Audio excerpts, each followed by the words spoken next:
माई आज ले राउर हम एक को बात ना कटनी, बाकी हमार मांग के जौन सिंदूर बा वो कैसे मिटा दी? अग्नि के साथ फेरा के साथ बचन के कैसे मिटा दी माई, कैसे मिटा दी? तोरा से तो उम्मीदें कल बेकार बा।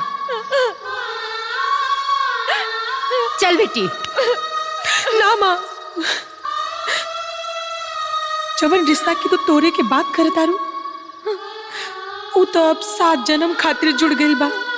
बस हमनी के सौभाग्य के आशीर्वाद दी माँ। सौभाग्य तो दुर्भाग्य में बदल गई।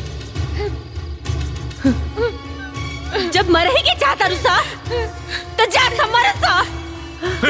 चली हुजूर चली, देख लिए जाई लोगन के बीच।